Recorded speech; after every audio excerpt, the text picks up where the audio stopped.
Hello everyone, good morning. कैसे हैं आप सभी?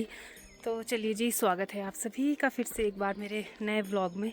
तो अभी सुबह के लगभग 10:30 बज गए हैं और आज मैं और मन्नत के पापा रेडी हो गए हैं यहीं नज़दीकी टूटू मार्केट में जाने के लिए। तो मन्नत को हमने मम्मी के साथ पहले ही भेज दिया है आंगनवाड़ी में 10 बजे, तो हम अब उसके बाद निकले हैं घर से, वरना वो भी ज़िद करती है हमारे साथ जाने के लिए। तो आज हम कोई घूमने फिरने नहीं जा रहे हैं। आज हम थोड़े से ना बैंक से रिलेटेड कुछ काम करने के लिए टूटू जा रहे हैं, क्योंकि शादी से पहले जो मेरा अकाउंट यहाँ पर था, जिसको हम स्टूडेंट अकाउंट बोलते हैं, तो उसमें शादी के बाद कोई भी चेंजेस करवाने का हमें समय ही नहीं मिल पाया। तो आज मैंने सोचा कि उसमें थोड़ा एड्रेस वगैरह भी चेंज करवा लूँ। अब अपने ससुराल का एड्रेस उसमें डलवा लेती हूँ, ताकि जो भी चीज़ें आती है, वरना वो ना यहीं मेरे मायके में डिलीवर होती है, बैंक से कुछ भी डॉक्यूमेंट आता है। तो ये काम करवाने के लिए आज मैं और मन्नत के पापा जा रहे हैं। तो बस इन्होंने यहाँ पे गाड़ी स्टार्ट कर दी है और गाड़ी के हाल काफ़ी ज़्यादा ख़राब है, क्योंकि मौसम ही इतना ख़राब है कि कीचड़ ही कीचड़ हो रखा है सड़कों में। लेकिन आज अगर मौसम की बात करूँ तो अभी तो धूप है, लेकिन बादल फिर वैसे के वैसे ही बने हुए हैं आसमान में। तो यही बादल ना पूरा दिन डरा के रखते हैं कि कभी भी बारिश आ सकती है। तो बस अब जल्दी से निकलते हैं टूटू की तरफ, क्योंकि टूटू यहाँ से लगभग 7 से 8 किलोमीटर है। तो हमें 15 मिनट का समय वहाँ लगेगा, अगर हमें पार्किंग मिल गई प्रॉपरली। तो चलिए जी, शुरू करते हैं इस छोटे से सफ़र को भगवान श्री राम का नाम लेके। और हमारे यहाँ के रोड्स ना बिल्कुल मक्खन की तरह है कि गाड़ी बिल्कुल भी हिलती डुलती नहीं है, यहाँ तक कि पेट का पानी नहीं हिलता। इतने अच्छे रोड्स मेरे गाँव के हैं। इवन पूरे शिमला में ही रोड्स काफ़ी अच्छे हैं, तो यहाँ पे ब्लॉगिंग करना काफ़ी ईजी हो जाती है, गाड़ी में भी, चलती गाड़ी में।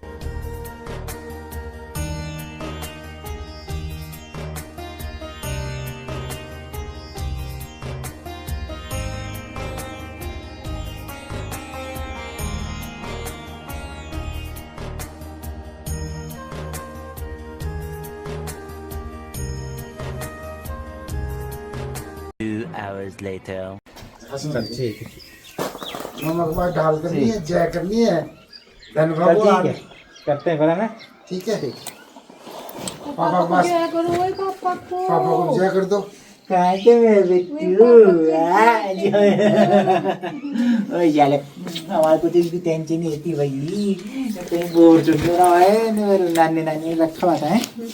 एक बार भी नहीं रोई है, मतलब जो भी सबसे खेल ही है या रोती है कोई। ये बस हमारे को देख के करती है एक्शन। अब देख दादी को चौड़ी लगी थोड़ा मेरे को देख के, एकदम इन दादी को देख के दादी शुरू करते सारे दादी इधर आ जाओ, खाना खाना है।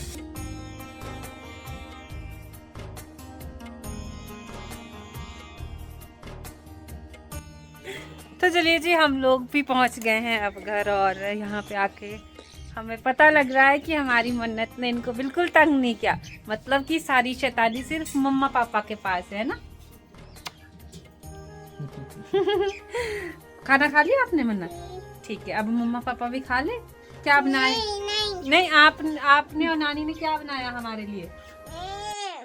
चलो तो मम्मा सामान रख लेती है। ओके मम्मा, चीजी लाई क्या? हाँ जी, चीजी लाई। क्या चीजी लाई? तो चलिए जी, हम लोग भी लंच कर लेते हैं और फिर मैं उसके बाद आपसे मिलती हूँ। लंच करने के बाद ना सभी लोग सो गए हैं और सबको ना बढ़िया नींद आ रही है। मैं सबको देख रही हूँ यहाँ, क्योंकि मैं काफ़ी देर से यहाँ बैठी हूँ। तो सभी लोग अच्छे से सो रहे हैं, मन्नत भी सो रही है। और इन ठंड के दिनों में ना नींद बड़ी ज़बरदस्त आती है, क्योंकि अगर आपके पैर गर्म है ना, नींद तो तभी आएगी अगर पैर गर्म है, अदरवाइज़ तो नींद नहीं आती। वरना पूरा फोकस ना ठंडे पैरों पे ही रहता है। तो बस मैं यहाँ पे बैठी हूँ एक मिशन को लेके, क्योंकि आपको पता है मैं अभी बाज़ार से आई हूँ। तो मैं आज बाज़ार से लेके आई हूँ ये ऊन, और ये है जुराबों की ऊन। जुराबों की ऊन अलग होती है, कोटी स्वेटर की ऊन अलग होती है, क्योंकि ये ना थोड़ी सी पतली होती है और काफ़ी मजबूत होती है जुराबों की ऊन, एज़ कम्पेयर टू जो हम स्वेटर बुनते हैं उसकी ऊन के कंपैरिजन में। तो ये ऊन मैं लेके आई हूँ अपने दादी जी के लिए, क्योंकि उनके पैरों की जो जुराबें हैं ना वो अब फट गई हैं, निकल गई है उनके धागे। तो मेरे दादी जी मुझे बोल भी रहे थे 1-2 दिन पहले कि तैने ना इस बार मेरे को जुराबें नहीं बनाई, छोटा बच्चा है इस करके। तो अब ना मेरे पास ये जुराबें थी जो तुम्हें बुनी थी, और अब ये फट गई, तो अगले साल के लिए मेरे को अब चाहिए पड़ेगी जुराबें। तो अभी तो ठंड इस तरह से बढ़ी हुई है इन बारिश की वजह से ना, कि मुझे तो लगता है अभी 1 महीना और ठंड चलने वाली है। तो मैं इससे सोचा कि अभी 2-3 दिन मैं यहाँ हूँ तो क्यों ना इस दिनों को यूटिलाइज़ करूं और दादी जी के लिए जुराबे ही बना दूं। तो इसको बनाने में अगर तो बहुत ज़्यादा टाइम मिले ना तो ये एक दिन में रेडी हो जाती है, ज़्यादा टाइम भी नहीं लेती, लेकिन फिर आपको ना लगातार कुछ घंटे बैठना पड़ता है। तो अभी मैं शुरू करने वाली हूँ इसको, और जब ये बन जाएगी ना तो फिर मैं आपको इसको अच्छे से दिखाऊंगी कि मैंने किस तरह से ये बनाई है। ऊन तो मैं ले आई हूँ ना, और मैं इस तरह के ये 4 गोले लेके आई हूँ। तो 2 गोलों में अच्छे से जुराबे बन जाती है, चाहे लेडीज़ हो चाहे जेंट्स हो। तो 2 गोलों की मदद से हम अच्छे से जुराबे बना सकते हैं, चाहे आपको लेंथ कितनी ही रखनी हो। तो अब मैं इस दुविधा में हूँ क्योंकि अभी दादी जी सोए हुए हैं, अब उनको उठा भी नहीं सकती। तो अब दुविधा ये आ रही है शुरू करने से पहले कि मैं कलर कॉम्बिनेशन क्या बनाऊँ उनके लिए, क्योंकि जितना मैं समझती हूँ कि जो बुज़ुर्ग लोग होते हैं उनको थोड़े से ना ऐसे मैल खोरे से कलर पसंद आते हैं, और जो ये लाइट कलर है ये हमें अच्छे लगते हैं। तो अब मैं सोच रही हूँ कि क्या मैं इन दोनों के कॉम्बिनेशन से बनाऊँ या इनमें से किसी एक को इसके साथ कंबाइन कर दूँ, क्योंकि जितना मैं अपने दादी जी को जानती हूँ उनको शायद ये दोनों कलर मतलब अच्छे नहीं लगेंगे, लाइट लगेंगे। तो अब मैं दुविधा में फंसी हूँ, अगर उनके उठने का वेट करूँ तो मेरा आधा पौना घंटा मर जाएगा, और आधे पौने घंटे में क्या पता मैं 4-5 सिलाई बुन ही लूँ। तो देखती हूँ क्या कर रही हूँ, सोच रही हूँ इन 2 की बना देती हूँ, क्योंकि ये ना थोड़ी सी मोटी भी है और मैलखोरी भी है। तो इसके ऊपर ये कलर चल पड़ेगा, मतलब इसका बॉटम और इसके साथ इसमें जो फूल बनेंगे उन सॉक्सेस में वो मैं इस कलर के बना लूँगी। देखती हूँ क्या बनता है, अब थोड़ा सा दिमाग लड़ा लेती हूँ मैं, फिर उसके बाद बताती हूँ आपको।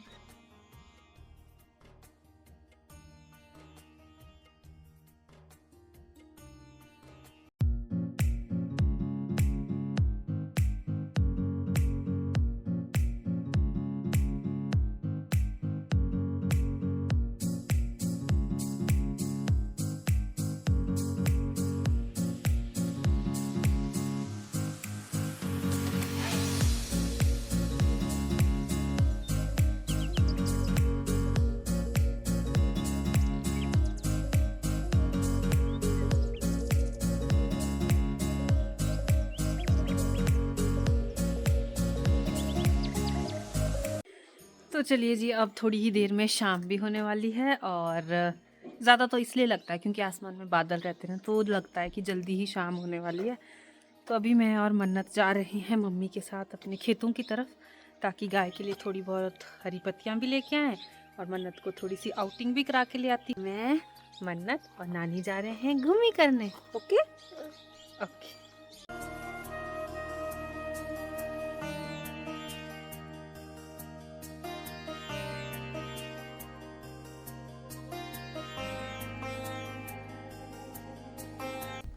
और आजकल की हवा को देख के तो ऐसा लग रहा है ना कि कहीं पहाड़ों कि कहीं पहाड़ों पे ना बहुत ज़्यादा बर्फबारी हो रही है, जिसकी बिल्कुल बर्फीली हवाएं चल रही है। कुदी कुदी वागा कुत्तू, वो देखो कुत्तू, सबको दिखा दो कुत्तू। सब कुछ मिलता है गांव में, कुत्तू, बिल्लू, शेर, गाय, मोर। हाँ मोर, मोर भी देखेंगे हम अभी। भी कैसे करता है? हाँ अभी नानी जी वो गुनगुन और बुलबुल को घास काटेंगे ना, तब देखना आपने। मन्नत आपसे बात करते हैं ना, तब आप चिंकी मत मारा करो। कैसे भागा कुत्तू। अभी हम लोग वहीं पहुंच गए हैं रुचि के पॉली हाउस के पास, और आप अगर अंदर देखेंगे ना तो इनको देख के मुझे अपने पॉली हाउस की याद आ रही है। देखो किस तरह से बिल्कुल खेत मक्खन की तरह रेडी कर रखा है, क्योंकि अब इसमें ना शिमला मिर्च लगाने का समय आ रहा है पौधों को, तो बिल्कुल मक्खन की तरह रेडी कर रखा है पूरा खेत। ये देखिए जी, साफ सुथरा बिल्कुल, कहीं कोई घास की डाली नहीं, कोई मोटा पत्थर नहीं। और मौसम देखते ही देखते कितना ज़्यादा बिगड़ रहा है, देखो तो काले बादलों से ना पूरा आसमान फिर से ढक गया है। तो पिछली रात को भी पूरी रात बारिश हुई, लेकिन आज दिन में थोड़ा सा थम गए थे भगवान। लेकिन अभी का मौसम देख के ना फिर से वैसा ही लग रहा है। शोगी वाली साइड से तो लग रहा है कि वहाँ का मौसम साफ है, लेकिन इधर तो देखिए आप, पूरा का पूरा आसमान काला हो रखा है। और जंगल देखने में ना काफ़ी डरावना सा लगता है यहाँ से इतना बड़ा, क्योंकि ये बिल्कुल एकांत भरा एरिया है। इससे नीचे ना कोई घर है ना किसी के खेत है, बस घासलियाँ हैं बड़ी बड़ी। और यहाँ पे नीचे आपने जो उस दिन मेरे वीडियो में नाला देखा था ना, जहाँ मैं पानी भरने गई थी, तो वो देखिए वो नाला कहाँ तक आगे बहता जा रहा है।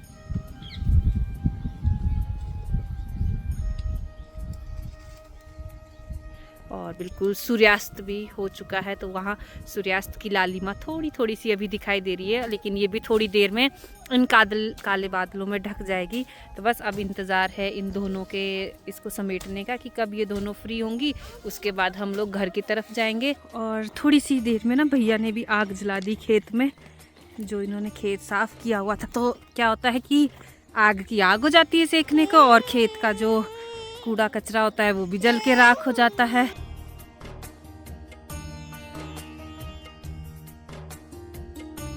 तो अब भैया मुझे और आपको दिखाने वाले हैं कि कैसे इन्होंने टमाटर के बीज से पौधे तैयार कर रखे हैं, जो कि आने वाले दिनों में इन्होंने इस बड़े से खाली खेत में लगाने हैं। तो इन्होंने इसे अच्छे से ढक के रखा है, मान के चलिए एक तरह का मिनी पॉली हाउस बना के रखा है। तो देखिए जी कितने हरे भरे और सॉलिड पौधे अंदर तैयार हो रखे हैं, क्योंकि अगर मतलब पौधा अच्छा होगा उसी के बाद तो फिर बड़ा पौधा बनेगा, फिर उसमें फ्रूट लगेंगे। तो इन्होंने काफ़ी अच्छे से इसे ढक के रखा हुआ है, ताकि कोई भी मतलब अगर मोटी बारिश होए, ओला पड़े तो इसे नुकसान ना पहुंचे, या कोई भी किसी भी तरह का जानवर इसे नुकसान ना पहुंचा पाए। तो काफ़ी केयरफुली बीज तैयार किया जाता है। तो बस अब कुछ दिनों में ही इन्होंने इस खाली से खेत को सीधा सीधा करना है, ट्रैक्टर से जोतना है और उसके बाद इसमें पौधा रोपण करना है। फिलहाल तो अभी खेतों में काफ़ी ज़्यादा नमी है, तो अभी सिंचाई की इसे कोई ज़रूरत नहीं है।